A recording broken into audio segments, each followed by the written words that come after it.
Now that we have Blender set up on our computer, it's time to take a look at the interface.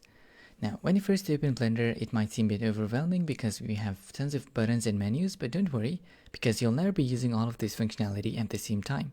And as you progress through the course step by step, all of these menus and buttons are going to start to make sense to you. And understanding the Blender interface becomes really easy if we break it down into different parts. So all I want you to do is remember some of the names that I will be telling you. So for example, later in the course I might say go to your outliner, so you know what outliner is and where it's located on your interface. So let's start at the top. First we have this area called menu bar, and within that we have individual menus. So later in the course, if I say go to edit menu, you'll know that I'm talking about this part of the interface. Next we have our workspace buttons. Now workspaces are simply different arrangements for the interface layout, and we're going to explore that in the next video in more detail. And then here in the center we have our 3D viewport, and this is the area where you'll spend 99% of your time working on your 3D models. On the left of the 3D viewport we have our toolbar, and if I go through these different tools, you can see we have tool settings above the toolbar. So as I change through these. Now, this part above this 3D viewport is called header, but it's part of a 3D viewport, so you just have to remember that it's called header. And then on the right here, we have our outliner.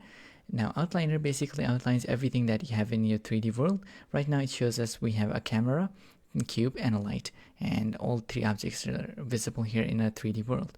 Below that, we have our properties editor. Properties editor gives you extra details about your 3D objects that you have selected.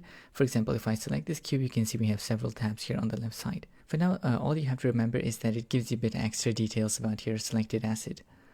And then at the bottom, we have our animation timeline, and this can be used to animate objects. And then at the very bottom, we have our status bar. So this is the entire interface of Blender.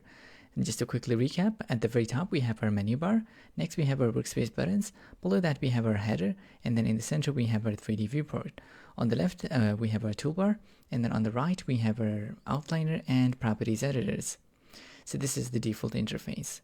Now there are two keyboard shortcuts that I'd like to go over. These are helpful, you don't have to remember them right away, but I'm gonna just go over them. If you want to hide this toolbar, you can press T on your keyboard, and then you can press T again to enable it again, so it's a toggle. And then you can also press N on your keyboard, and that's going to enable what is known as sidebar. And again, by pressing N again, it's gonna hide. So you can sort of toggle between on and off with N or T. So that's all you have to remember for now.